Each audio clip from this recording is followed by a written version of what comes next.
परिजनों, आज आप सुनेंगे सोमवार व्रत कथा। एक बार एक शिव भक्त अपने गांव से केदारनाथ धाम की यात्रा पर निकला। पहले याता की सुविधा तो भी नहीं थी। वो पैदल ही निकल पड़ा। रास्ते में जो भी मिलता केदारनाथ का मार्ग पूछ लेता। मन में भगवान शिव का ध्यान करता रहता। चलते चलते उसको महीनों बीत गया। आखिरकार एक दिन वो केदार धाम पहुँच ही गया। केदारनाथ में मंदिर के द्वार 6 महीने खुलते हैं और 6 महीने बंद रहते हैं। वो उस समय पर पहुंचा जब मंदिर के द्वार बंद हो रहे थे।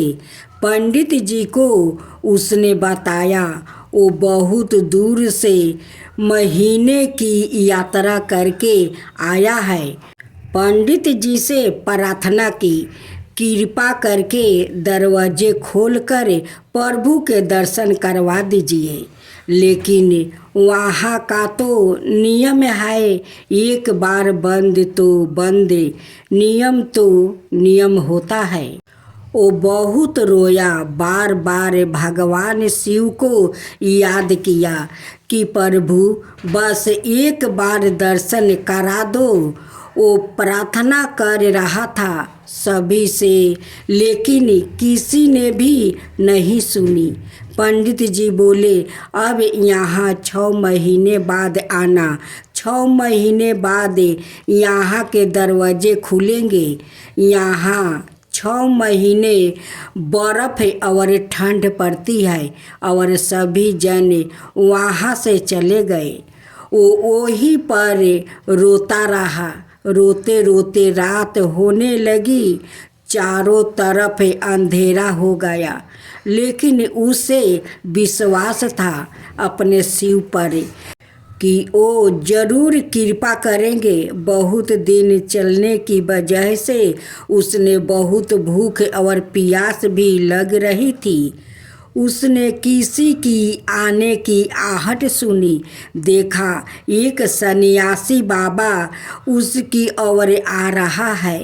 वो सन्यासी बाबा उसके पास आया और पास में बैठ गया। सन्यासी बाबा ने पूछा, बेटा कहाँ से आया है? उसने सारा हाल सुना दिया और बोला, मेरा आना यहाँ पर व्यर्थ हो गया बाबा जी। बाबा जी ने उसे समझाया और खाना भी दिया।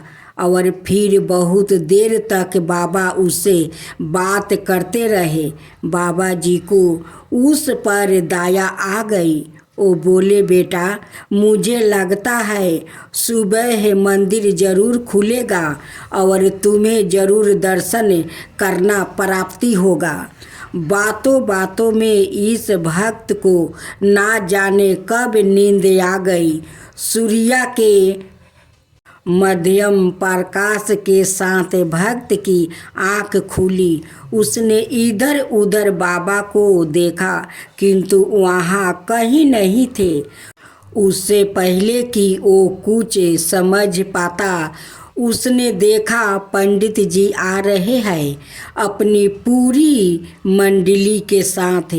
उसने पंडित जी को प्रणाम किया और बोला, कल आपने तो कहा था मंदिर 6 महीने बाद खुलेगा और इस बीच कोई नहीं आएगा यहाँ, लेकिन आप तो सुबह ही आ गया है। पंडित जी ने उसे गौर से देखा, पहचानने की कोशिश की और पूछा, तुम यही हो जो मंदिर का द्वार बंद होने पर आए थे, जो मुझे मिले थे? 6 महीने होते ही वापस आ गया। उस आदमी ने आश्चर्य से कहा, नहीं, मैं कहीं नहीं गया। कल ही तो आप मिले थे। रात में मैं यही सो गया था, मैं कहीं नहीं गया। पंडित जी के आश्चर्य का ठिकाना नहीं था। उन्होंने कहा, लेकिन मैं तो 6 महीने पहले मंदिर बंद करके गया था और आज 6 महीने बाद आया हूँ। तुम 6 महीने तक यहाँ पर जिंदा कैसे रह सकते हो? पंडित जी और सारी मंडली हैरान थी। इतनी सर्दी में एक अकेला बेआकित कैसे 6 महीने तक जिंदा रह सकता है? तब उस भक्त ने उनको सन्यासी बाबा के मिलने और उसके साथ की गई सारी बातें बता दिया कि एक सन्यासी आया था, लंबा था, बड़ी बड़ी जटाएं था, एक हाथ में त्रिशूल था और एक हाथ में डमरू था, मिर्गा छाल पहने हुए थे। पंडित जी और सब लोग उसके चरणों में गिर गए। बोले, हमने तो जिंदगी लगा दी किंतु प्रभु के दर्शन ना पा सके। सच्चे भक्त तो तुम हो। तुमने तो साक्षात भगवान शिव के दर्शन किया है। उन्होंने ही अपनी योग माया से तुम्हारे 6 महीने को एक रात में परिवर्तन कर दिया है, कालखंड को छोटा कर दिया। यह सब तुम्हारे पवित्र मन, तुम्हारी श्रद्धा और विश्वास के कारण ही हुआ है। हम आपकी भक्ति को प्रणाम करते हैं। राधे राधे भक्तजनों, आज आप सभी ने सुनेंगे गणेश भगवान और दूबा घास की चमत्कारी कथा। गणेश भगवान और दूबा घास की महिमा की चमत्कार। इस कहानी को सुनकर आप भी गणेश भगवान को दूबा घास की अर्पित करेंगे। आप पर भी गणेश भगवान इस दूबा घास के बदले में आप पर वो चमत्कार करेंगे। महान ऋषि कनिडनिया की पत्नी का नाम असीरिया था। एक दिन की बात है, कनिडनिया गणेश जी की पूजा कर रहे थे। कनिडनिया अपनी पत्नी के मन की बात जान गया। उन्होंने गणेश जी को चढ़ाई हुई दूबा घास अपनी पत्नी को दिया। यह किस लिए है स्वामी? इसे देवलोक ले जाओ और इंद्र से कहो कि तुम्हें इसका मूल दे दो। गणेश जी ने त्रिशिरन और विलोचन को अपार धन संपत्ति प्रदान किया, केवल इसलिए क्योंकि उन्होंने दूबा से उनकी पूजा की थी। हम भी नृत्य दूबा से उनकी अर्चना करते हैं, फिर भी उनकी कृपा से वंचित क्यों है स्वामी? जब इंद्र को ऋषि पत्नी के देवलोक में आने का कारण गाता हुआ, उन्होंने कहा, जो आज्ञा स्वामी। कुबेर ने जब ऋषि पत्नी और इंद्र के आगमन का कारण जाना, उसने गर्व के साथ कहा, माते, मेरे पास इसका मूल्य देने के लिए पर्याप्त धन नहीं है। ज़्यादा इतना धन के देवता कुबेर के पास हो। चलिए हम उनके पास चले। मुझे आश्चर्य है कि आप दोनों इस छोटे से काम के लिए आए हैं। यह दूबा घास तो एक हवा के झोंके से ही उड़ जाएगा। इसका वजन तो सोने की मोहर का 1000वें भाग भी नहीं होगा। फिर भी मैं इसके बदले आपको एक स्वर्ण मुद्राएं देता हूँ। कुबेर, यह दूबा घास भले ही तुच्छ प्रतीत होता हो, परंतु ऋषि कोनी डनिया ने इसके बराबर धन की याचना की है, इसलिए आप कम से कम इसे तोल तो ले कि ठीक है, चलो इसे वजन करते हैं। कितने शर्म की बात है कि इतने बेभावशाली देवलोक में इस छोटे से दुर्भा घास के बराबर भी धन नहीं है। देखो कुबेर क्या कहते हैं। कुबेर ने इंद्र को उस दुर्भा को तोलने के लिए पलड़े पर रखने के लिए कहा। यह क्या दुर्भा का पलड़ा भारी है। अच्छा, मैं 2 स्वर्ण मुद्राएं रख कर देखता हूँ। हे इंद्रदेव, आप उस पलड़े पर उस घास के तिनके को रख दे और मैं इस पलड़े पर स्वर्ण मुद्राएं रख देता हूँ। अब भी दुभा वाला पलड़ा ही भारी पड़ रहा है। अच्छा, मैं 100 स्वर्ण मुद्राएं यह मुद्राओं से भरा पूरा थैला ही रख देता हूँ। ओ 9 रत्नों से भरा संदूक भी इस तराजू पर रख दो। 9 रत्नों से भरा संदूक रखने पर भी दुभा का पलड़ा भारी ही रहा। क्या गणेश जी की जिसे पूजा की गई है उस दुभा घास की इतनी महिमा है। मेरे सारे का सारा खजाना इस पलड़े पर रख दो। कोषागार पूरा का पूरा खाली हो गया है, पर प्रभु यह कांटा तो तनिक भी नहीं सरका। तब भी तराजू का पलड़ा दुभा की ओर ही झुका हुआ है। सभी लोगों से कहो कि उनके पास जो भी संपत्ति है उसे दूसरे पलड़े पर रख दे। मुझे हर हाल में दोनों पलड़ों को बराबर करना है। कुबेर, आपके साथ मैं भी बैठ जाता हूँ। मेरे पति इस दुभा से गणपति की अर्चना करते हैं। मुझे यह कौतूहल होता था कि इतने सुंदर सुगंधित फूलों को छोड़कर यह दुभा ही क्यों पूजा में उपयोग की जाती है। ऋषिवर ने कृपा करके मुझे इसकी महिमा का ज्ञान करा दीजिए। हे इंद्रदेव, इसके पश्चात भी दुर्भा का भार ही अधिक है।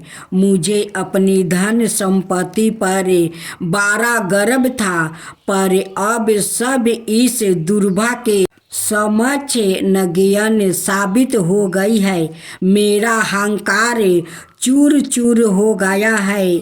माते, कृपया मुझे बताइए कि ऋषिवर को यह दुभा घास कहाँ से मिला। मुझे गर्व था कि मुझसे अधिक धनवान और कोई नहीं है।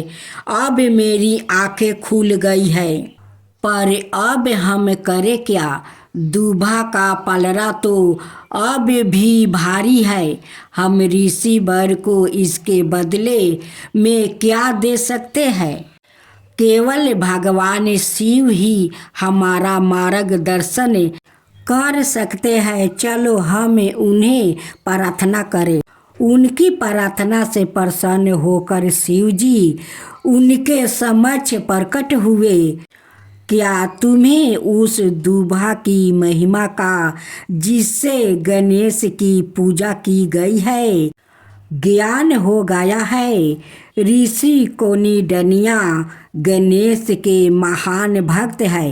केवल गणेश ही तुम्हें क्षमा कर सकते हैं। भगवान, हमें आपकी पूजा में व्यवहार किए गए हैं। दुर्भा की महिमा का ज्ञान हो गया है। कृपया हमें क्षमा करें। भगवान की कृपा तुम पर सबरदा रहेगा और वो तुम्हें इस महा पखंड अर्थात संसार से शीघ्र निकले यह संसार रूपी वृद्धा राक्षसी कभी तुम्हें मोहित ना कर सके। शंकर तुम्हारे सहायक हो, उमा तुम्हारे लिए सत्य का द्वार खोल दे और तुम्हारे अज्ञान को नष्ट कर दे। स्वामी विवेकानंद की गाथा है। अब आप सुने। भगवान शिव हमारे गर्भ के संरक्षक है। कुमारी तीर्थ में स्नान करने के पश्चात ऋषि कण्वर गंगा में स्नान करने के लिए चले। महिला दुतिराई में जो कावेरी नदी के उत्तर तट पर स्थित है, उन्होंने 3 महिलाओं को अपनी ओर आते देखा। आप मेरा रास्ता क्यों रोक रही है? स्वामी, आप जिन्हें खोज रहे हैं वो हम ही है। स्वामी, मैं गंगा हूँ, मैं यमुना हूँ और मैं सरस्वती हूँ, पर मैं तो किसी को भी नहीं खोज रहा हूँ। आप लोग कौन है? पर आप इतनी करूपा कैसे हो गई? यह किसके श्राप का परिणाम है? प्रतिदिन असंख्य लोग अपने पापों से मुक्ति पाने के लिए हमारे जलों में स्नान करते हैं। उनके पापों को हम स्वीकार कर लेते हैं, इसी कारण हम करूपा हो गया है। सर्वप्रथम हमें करुणा निधान भगवान शिव की आराधना करनी होगी, जो यह नृत्य निवास करते हैं। तत्पश्चात हमें कावेरी के पवित्र जल में स्नान करना होगा। अपनी इस करूपा को मिटाने का यही एकमात्र उपाय है। हे देवियों, इसका प्रतिकार कैसे किया जाए? एक बार ऋषि देव, अच्छा कृपा करके मुझे भगवान शिव जी की महिमा के बारे में बताइए। मेरे प्रभु चाहे जितने भी महान क्यों ना हो, आखिर मैं ही उनको अपनी पीठ पर बैठाकर हर जगह ले जाता हूँ। मेरे समान शक्तिशाली और कौन हो सकता है? शिव जी ने अपनी जाटा से एक बाल तोड़ा और उसे ऋषभा की पीठ पर रख दिया। ऋषभा उसके भार को सह नहीं पाया और व्याकुल हो गया। आहो, ऋषभा को भी गर्व हो गया। यहाँ प्रभु के एक बाल का वजन भी मैं नहीं सह पा रहा हूँ। ऋषभा शिव जी के उस एक बाल के वजन को सह नहीं पाया और वही धाराशाही हो गया। महिला दुतिराई जाकर ऋषभा ने शिव जी की भक्ति पूर्वक पूजा की। तब शिव जी ने प्रसन्न होकर उससे कहा, प्रभु कृपाएं मुझे क्षमा कर दे, मैं अब से अहंकार नहीं करूँगा। कृपाएं मुझे इस कलंक से निवृत्त होने का उपाय बतलाइए। मैंने तुम्हें क्षमा किया। यदि तुम महिलाओं दुतिराई जाकर मेरी पूजा करो तो तुम्हारा यह कलंक भी मिट जाएगा। हे ऋषभा, मैं तुम्हें पुण्य अपने वाहन के रूप में स्वीकार करता हूँ। महिला दुतिराई में तुम मुझे मेरे दक्षिणा मूर्ति सवा रूप में वाहन करने का अवसर भी प्राप्ति भी करोगे। जैसी आपका आज्ञा प्रभु, आपकी कृपा अपरंपार है प्रभु। सरस्वती से यह गाथा सुनकर महर्षि कंडवा ने कहा, भगवान शिव की 7 दिनों तक निरंतर आराधना करने पर महर्षि कंडवा को शिव ज्ञान प्राप्ति हुआ। नदियों को भी फिर अपने दिव्या स्वरूप की प्राप्ति हुई। उन सबको शिव जी ने ऋषिभारूढ़ दक्षिणामूर्ति के रूप में अपने दर्शन प्रदान किया। माताओं, आइए हम लोग कावेरी के पवित्र जल में स्नान करके शिव जी की पूजा करें। तत्कर्म करते रहने से पूर्व के पाप ताप कट जाएगा। ध्यान जप और ईश्वर चिंतन से पहले के संचित पाप कट जाते हैं। विश्वास और निष्ठा ही प्रधान चीज है। विश्वास और निष्ठा रहने से सब कुछ मिलता है। राधे भक्तजनों, आज आप सुने राधा जी की कहानी। बरसाना में गोविंद दास नाम का एक भक्त रहता था। उसकी एक पुत्री थी जिसका नाम था मुनिया। गोविंद दास के परिवार में मुनिया के अलावा कोई नहीं था। गोविंद दास सारा दिन अपना काम करते हैं और शाम को श्री जी के मंदिर में जाते, दर्शन करते और जो भी संत मंदिर में रुके हुए होते उनकी सेवा करते और उनके साथ सत्संग करते। यही उनका रोज का नियम था। एक बार संत ने गोविंद दास से कहा, भैया हमें नंदगांव जाना है। हमारे पास सामान ज़्यादा है और हमें रास्ता भी नहीं मालूम है, तो तुम हमें नंदगांव पहुंचा सकते हो क्या? गोविंद दास बोले, महाराज यह तो मेरा सौभाग्य है। गोविंद दास ने कहा, हाँ। शाम को गोविंद दास अपनी बेटी से बोला, मुझे एक संत को गोविंद छोड़ने जाना है। दिन चढ़ने तक आ जाऊंगा, प्रतीक्षा मत करना। अगले दिन गोविंद दास सुबह 4 बजे राधे राधे करते नंगे पाँव संत के पास पहुंच गया और संत के सामान और ठाकुर जी की पेटी और बर्तन उठाकर बोले, चलो महाराज, और आगे आगे चलने लगे। एक तो संत जी की उम्र हो गई थी, ऊपर से उन्हें सांस रोग भी था, इसलिए वो कुछ दूर चलते फिर बैठ जाते। इस तरह रुक रुक कर चलने में नंदगांव पहुंचने में ही देरी हो गया।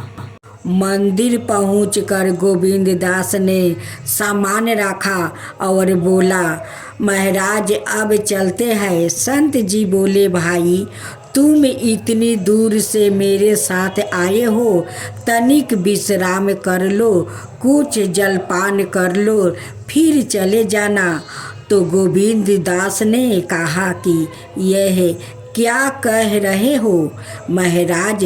बरसाने की भीड़ से भानु नंदिनी नंदगांव में विवाही हुई है, अत मैं यहाँ जल नहीं पी सकता तो घोर पाप हो जाएगा। संत की आंखों से आंसू पात होने लगे। संत बोले, यह तो कितने बरस पुरानी बात है गोविंद दास, तुम गरीब भले ही हो पर तुम्हारा दिल बहुत नेक है। गोविंद दास संत जी को प्रणाम कर राधे राधे करते रवाना हो लिया। सूरज सिर पर चढ़ आया था। ऊपर से सूरज की गर्मी, नीचे तपती रेत। भगवान को दया आ गई। वो भक्त गोविंद दास के पीछे पीछे चलने लगे। एक पेड़ की छाया में गोविंद दास रुके और वही मूर्छित होकर गिर पड़े। भगवान ने मूर्छित दूर करने के प्रयास किया, पर मूर्छित दूर नहीं हुई। भगवान ने विचार किया कि भक्त के प्राण संकट में है, कोई उपाय नहीं लग रहा है। गोविंद दास राधा रानी भक्त है, वही इसे प्राणों की रक्षा कर सकती है, तो उनको ही बुलाया जाए। इतने सोचते ही भगवान राधा रानी के महल की तरफ दौड़ पड़े। राधा रानी ने कान्हा को इस हालत में देखा और इस गर्मी में आने का कारण पूछा। भगवान भी पूरे मस्त खड़े हैं। उन्होंने सोचा राधिका को थोड़ा छेड़ा जाए। उन्होंने कहा, तुम्हारे पति जी बरसाना और नंदगांव की डगर में पड़े हैं, तुम चलकर संभालो। राधा जी चौंक गई और बोली, कौन पति जी? भगवान ने सोचा विलंब करना ठीक नहीं है, भक्त के प्राण संकट में है, इसलिए राधा को सारी बात समझाई और चलने को कहा। यह भी कहा कि तुमको गोविंद दास की बेटी के रूप में भोजन जल लेकर चलना है। राधा जी तैयार होकर पहुंची। पिताजी आवाज़ लगाई और जल पिलाया। गोविंद दास जागे और बेटी से बोले, तू यहाँ कैसे? राधा बोली, घर पर हरिया काला आया है आपसे मिलने को, तो आपको बुलाने आ गई। आते आते भोजन भी ले आई हूँ, आप भोजन कर लीजिए। गोविंद दास भोजन लेने लगे तो राधा जी ने कहा, मैं घर पर मेहमानों को संभालती हूँ, आप आ जाना। कुछ दूरी के बाद राधा रानी आदर से हो गई। गोविंद दास ने ऐसा भोजन कभी नहीं पाया। शाम को घर आकर गोविंद दास बेटी के चरणों में गिर पड़े। बेटी ने कहा, आप यह क्या कर रहे हैं? गोविंद दास ने कहा, आज तुमने भोजन जल लाकर मेरा प्राण बचा लिया है, नहीं तो आज मेरे प्राण ही निकल गया होता। बेटी ने कहा, मैं तो कहीं गई ही नहीं पिताजी। गोविंद दास ने कहा, अच्छा बता हरिया कहाँ है? बेटी ने कहा, हरिया काका तो नहीं आया है, लेकिन आप उनके बारे में क्यों पूछ रहे हो? अब गोविंद दास के समझ में सारी बात आ गई। उसने मुनिया से कहा कि आज तुम्हारे ही रूप में राधा रानी आई थी, मुझे भोजन और जल देने भाव विभोर हो गया। गोविंद दास मेरी किशोरी को मेरे कारण इतनी प्रचंड गर्मी में कष्ट उठाना पड़ा और मैं उन्हें पहचान भी नहीं सका। अब तो मेरे जीवन की बस एक ही आशा है कि मुझे कब फिर से श्री राधा रानी के दर्शन मिलेगा। भक्तजनों, आज सभी सुनेंगे अरुधंती व्रत कथा। सुहागिनों का व्रत, बाल विधवा दूर करने के लिए व्रत कथा।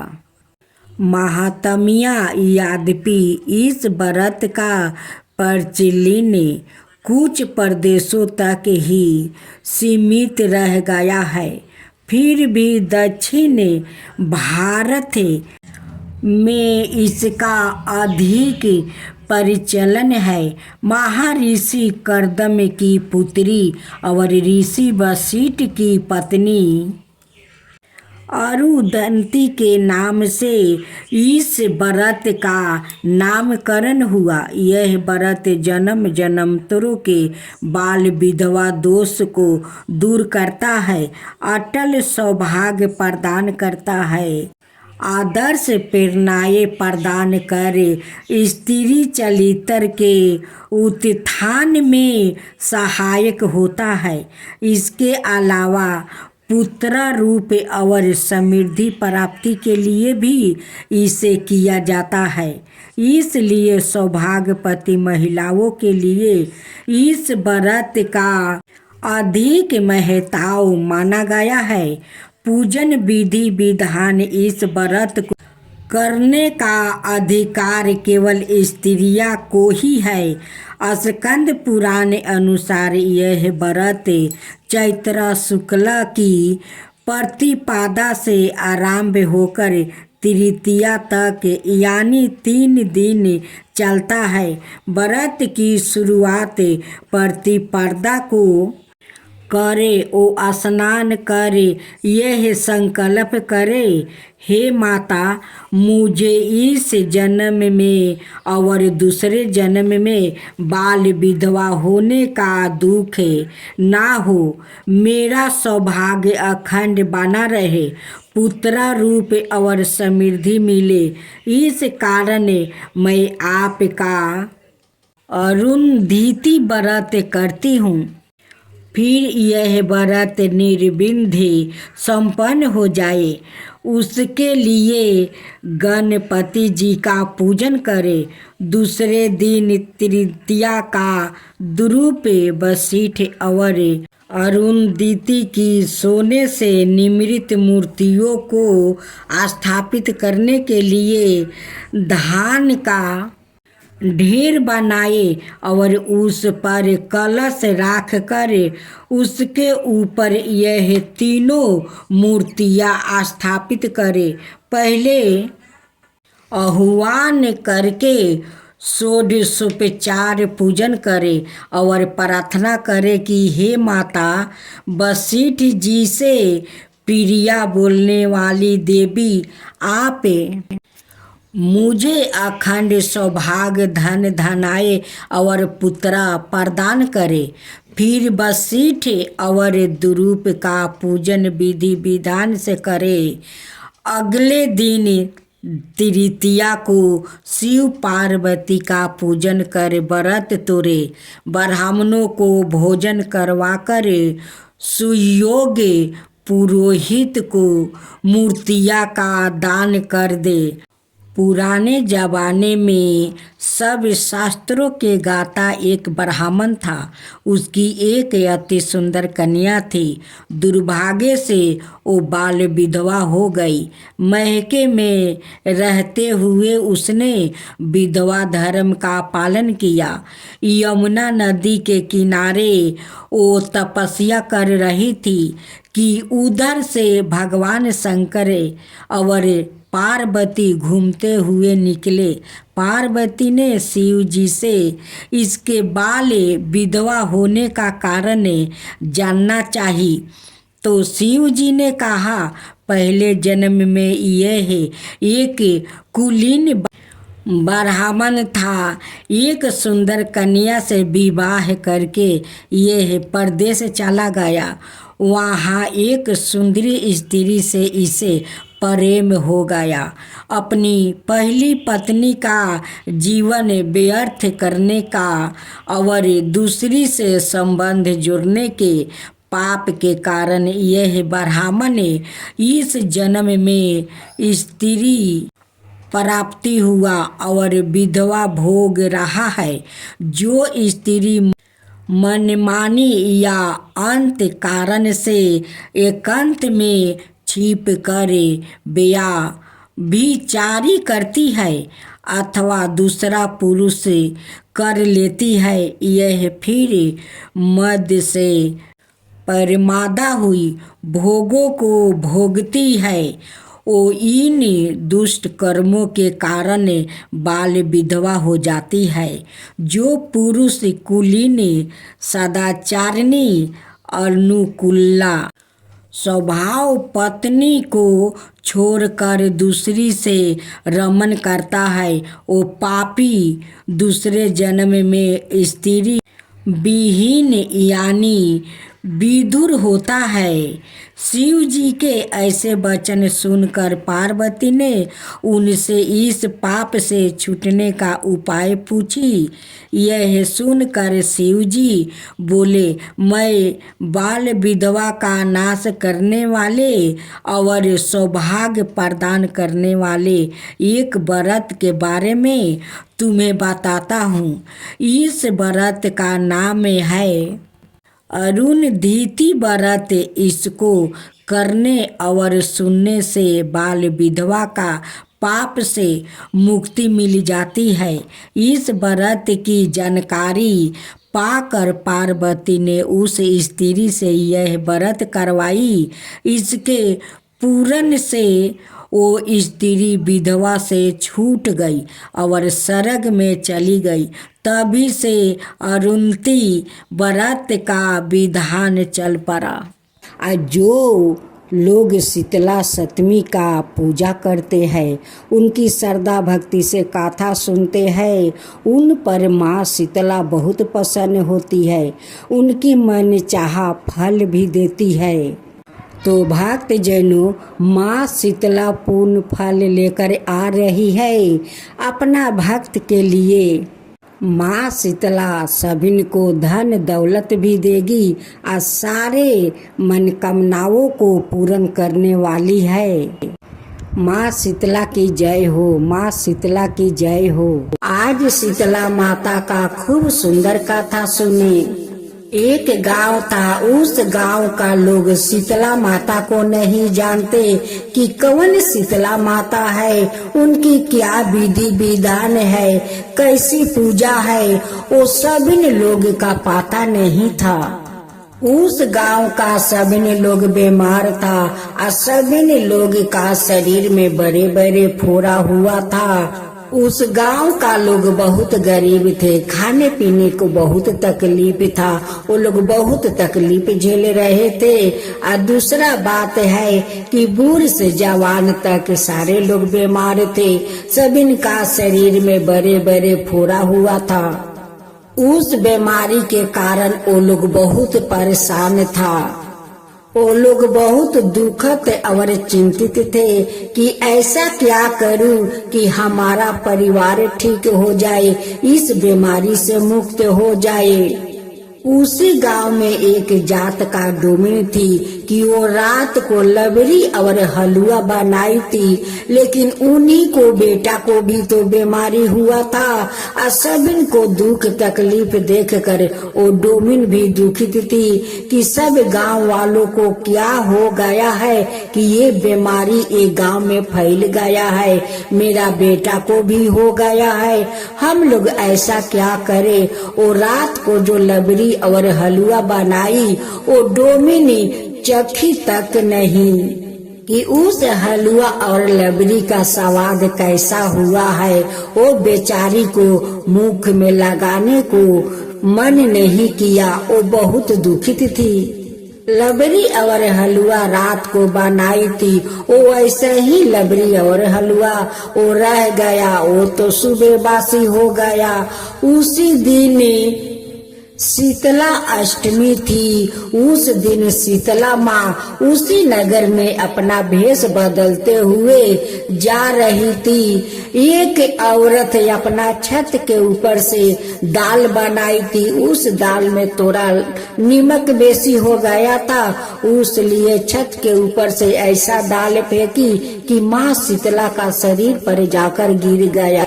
अब तो वो चिल्लाने लगी कि मेरे ऊपर गरम दाल फेंक दिया रे, मुझे जला दिया रे, मेरे ऊपर दाल फेंक दिया, मुझे जला दिया, मुझे बहुत जलन हो रहा है। चिल्लाते चिल्लाते उस डोमिन का दरवाजे पर जाती है और डोमिन सुबह के समय बहुत दुखित हुए अपना दरवाजे पर बैठी थी। जब उस औरत को देखती है कि वो बहुत चिल्ला रही है, जब उनकी पास में जाती है तो देखती है उनकी शरीर पर तो कोई गरम दाल फेंक दिया है, इनकी तो शरीर जल गया है, पूरा उनकी चुनरी पीला हो गया है। डोमिन अपना घर में मिट्टी का कलश में जल रखी थी बासी, वही जल लिया कर माँ शीतला के ऊपर ढाल देती है। ढाल देने के बाद कहती है कि बहन, आपको तो चुनरी दाल से पीला हो गया है, ये लाल चुनरी है मेरा, आप पहन लीजिए। आप पहन कर चलिए घर में बैठिए। मैं रात को लबरी और हलवा बनाई थी, वो हलवा और लबरी मैं खाया तक नहीं, वो ऐसा ही रह गया है। आप चलिए उस लबरी और हलवा खा लीजिए। उस औरत ने एक थाला में हलवा और लबरी ले आती है और माँ शीतला को खिला देती है। जब माँ शीतला खा लेती है, कहती है कि बेटी, आज मैं बहुत शांति हूँ, बहुत ठंड मिला, मुझे बहुत शगुन मिला बेटी, बहुत शगुन मिला। वो औरत कहने लगी कि आपका बाल भी बिखरा हुआ है, आप बैठिए, मैं आपको बाल को असरा देती हूँ और बेनिया गूंथ देती हूँ। उस औरत जाती है और माँ शीतला को बाले कंगही से झाड़ती है। झाड़ते झाड़ते उनकी कंधे पर देखती है कि माँ शीतला का एक वहाँ पर छवि है। अब उस छवि को देखकर डर जाती है। कहती है कि बहन, आपका गर्दन पर एक चिन्ह कैसा है? ये चिन्ह तो अजब है। माँ शीतला कहती है कि बेटी, तू मत डर, मैं शीतला हूँ, तू मत डर बेटी, मैं शीतला हूँ। मैं इस गांव में आया हूँ, देखती हूँ कि कौन मेरा पूजा करता है, लेकिन इस गांव में तो कोई मेरा पूजा नहीं करता है। डोमिन माँ शीतला का पैर पर गिर जाती है और रोने लगती है कि माँ, मेरा बेटा देखिए बहुत दिन से बीमार है, उनकी शरीर में देखिए बड़े बड़े फोड़ा हुआ है, ये सारे गांव का लोग बहुत पीड़ित है, बहुत दुख से पीड़ित है। माँ, आप घर के अंदर चलकर देखिए मेरा बेटा कितना दुखी है। माँ, बहुत दुखी है, बहुत बीमार है। माँ शीतला उनकी साथ जाती है, अपना डाली और झाड़ू और कुछ नीम का पाता लेकर जाती है। उस नीम का पाता उनकी बेटा का शरीर पर डोला देती है और उनकी बेटा के सारा बीमारी दूर हो जाता है, सारा फोड़ा दूर हो जाता है। अब डोमिन देखकर बहुत आश्चर्य हो जाती है, कहती है कि माँ, आप तो चमत्कार कर दिया, तो ठीक है, इस गांव को सभी लोग को पीड़ित से मुक्त कर दीजिए। माँ, सभी को दुख से मुक्त कर दीजिए, बहुत दुख में है, सभी बहुत पीड़ा सह रहे हैं। माता माँ शीतला कहती है कि बेटी देख, आज तुझे मेरा सेवा किया है, मुझे शांत किया है, तुझ पर मैं बहुत प्रसन्न हूँ, बहुत प्रसन्न हूँ। माँ शीतला उसी झाड़ू से उनकी घर का दलिदरता झाड़ कर अपना डलिया में रख देती है और उनकी घर में हीरा मोती सोना बरसा कर वो गांव को ओर चली जाती है। उस डोमिन ने माँ के पीछे पीछे दौड़ी दौड़ी जाती है और उनके सामने खड़ा हो जाती है। कहती है कि माँ, अपना पूजा का विधान बता दीजिए, मेरा तो पता नहीं है, कैसे आपको पूजा किया जाता है। माँ शीतला कहती है कि बेटी, तेरा तो पूजा हो चुकी है, तू तो मुझे स्नान करवाई और उस लबरी और हलवा बासी खिलाकर मुझे तो तू शांत कर दिया। माँ शीतला उस औरत को अपना विधि विधान बताती है कि देखो, रात को खाना बनाओ और बासी खाना सुबह खाओ। पहला माँ शीतला का मंदिर जाकर माँ शीतला को बासी पानी, बासी भात, जो भी हो बासी जाकर पहले माँ को भोग लगाओ, तब आकर उसी बासी खाना उस दिन खाओ। शीतला अष्टमी का दिन उन्हान मत जलाओ, गरम खाना मत खाओ, बासी खाओ, बासी माँ को भोग लगाओ। उस बासी भोजन से माँ शांत हो जाती है। शीतला अष्टमी का दिन गरम खाना मत बनाओ, उन्हान मत जलाओ, दाल सब्जी को छेवक मत लगाओ। तुम जितना साधारण खाना खाओगी उतना तुम शांत रहोगी। माँ शीतला भी शांत रहती है। उसी बासी खाना को तुम माँ शीतला का मंदिर में जाकर भोग लगाओ, उनकी श्रद्धा भक्ति से पूजा पाठ करो, ताकि माँ शीतला शांति रहेगी तो सारा संसार शांति रहेगा। माँ शीतला उस औरत को नीम का डाल देती है और कहती है कि जाओ सबिन का घर घर ये नीम के डाल दे दो, कि ताकि सबिन को बीमारी दूर हो जाए। अब तो माँ शीतला सारा गांव को दलिदरता को झाड़ कर अपना डलिया में लेकर चली जाती है और सबिन गांव वालों को सुखी कर देती है। फिर अगला साल चैत्र मास का शीतला अष्टमी आया। सब लोग धाम धूम से माँ शीतला का पूजा किया, बहुत नियम पालन से पूजा किया। जैसे माँ शीतला बताई थी वैसे ही सब लोग किया। सभी लोग का गांव सुखी हो गया। सभी गांव वालों बहुत खुश हो गया कि माँ शीतला आई और सारा दलिदरता गांव को लेकर चली गई और हम लोग का घर में आजाद कर दी। खाने पीने से लेकर सब कुछ को माँ आजाद दे दी। हे माँ शीतला, जैसे उस गांव वालों को सब दुख हर कर आप लेकर चली गई, वो लोग का घर में धन का बरसात कर गई, वैसा ही सबका दुख ले जाइए, सबका दलिदरता दूर कीजिए, वैसा ही धन सबका घर में बरसाइए।